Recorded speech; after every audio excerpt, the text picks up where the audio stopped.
تکمیل سال سے کیا مراد ہے؟ بعض لوگ اپنی ایک ایک چیز کا حساب لگا رہے ہوتے ہیں کہ بھئی یہ چیز تو میرے پاس آئے ہوئے 6 مہینے ہوئے ہیں، یا یہ چیز میرے پاس آئے ہوئے 8 مہینے ہوئے ہیں، یہی چیز آئے ہوئے میرے پاس 1 مہینہ ہوا ہے، اس چیز پر زکوٰۃ مجھے نکالنی ہے یا نہیں نکالنی؟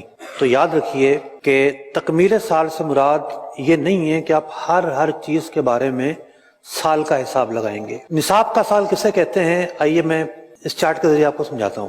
مثال کے طور پر ایک شخص جو ہے وہ 5 شعبان ایک ایسی تاریخ ہے اس کی کہ جس دن اس پر زکوٰۃ لازم ہوتی ہے۔ جس طریقے سے بندہ بالغ ہوتا ہے تو اس پر نماز فرض ہوتی ہے، روزہ فرض ہوتا ہے۔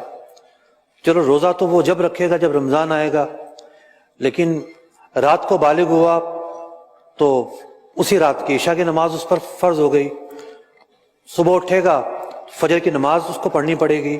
تو بالغ ہونے کی کوئی خاص تاریخ نہیں ہے، بلوغت کی اپنی علامات اپنے اسباب ہیں، جب بھی وہ علامات اور اسباب پائے جائیں گے بالغ ہونا ثابت ہو جائے گا۔ تو بعض لوگ یہ سمجھتے ہیں کہ یہ رمضان جب آئے گا جب زکوٰۃ فرض ہوگی، اس کے علاوہ زکوٰۃ فرض نہیں ہوتی۔ یہ جو بات ہے، یہ جو شبہ بیٹھا ہوا ذہنوں میں، اس کا رد کرتے ہوئے ایک نقشے کے ذریعے یہ سمجھانا چاہ رہا ہوں کہ زکوٰۃ کس دن فرض ہوتی ہے۔ ایک شخص ہے، اس نے کام کاج کرنا شروع کیا، محنت کرنا شروع کی، اور اس کے پاس اتنا اماؤنٹ جمع ہو گیا کہ صاحب نصاب ہو گیا، یہ قابل زکوٰۃ جو اموال ہیں وہ اس کے پاس آ گئے اور زکوٰۃ کا نصاب پورا ہو گیا۔ کسی بھی شخص کی زندگی میں یہ دن کب آئے گا کسی کو نہیں پتا، ہر ایک کے روزگار کا حساب، ہر ایک کی آمدنی کا حساب الگ الگ ہوتا ہے۔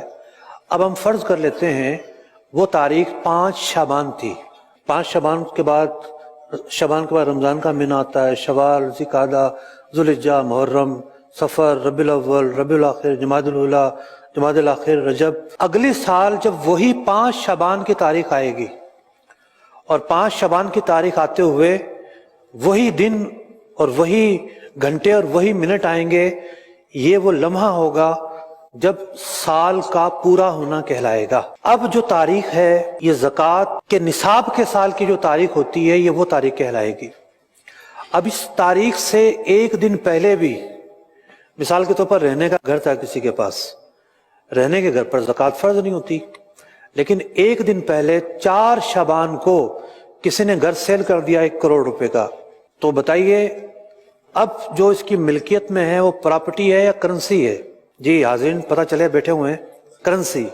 رہنے کے گھر پر تو زکوٰۃ نہیں تھی، لیکن اب وہ پراپرٹی کنورٹ ہو کر کرنسی کی شکل اختیار کر چکی ہے، دیگر شرائط پائی جاتی ہیں، تو اب اس کرنسی پر زکوٰۃ فرض ہوگی، اس 1 کروڑ روپے پر زکوٰۃ نکالنا پڑے گی، اگرچہ کہ یہ ایک دن پہلے واقعہ ہوا ہے، 4 شعبان کو ہوا ہے۔ سال گزرنے سے مراد یہ نہیں ہے کہ آپ ایک چیز میں سال کا حساب لگائیں گے، بلکہ جو نصاب کے سال کا دن ہے اس تاریخ کو دیکھیں گے، آپ کے پاس قابل زکوٰۃ چیزوں میں سے کیا کیا موجود ہے۔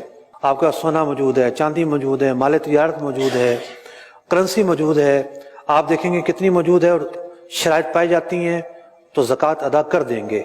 ہر چیز پر زکوٰۃ سال گزرنے کا حساب نہیں لگانا ہوتا، بلکہ وہ جو تاریخ آپ کی فکس ہونی ہے اس تاریخ کا حساب رکھیں گے۔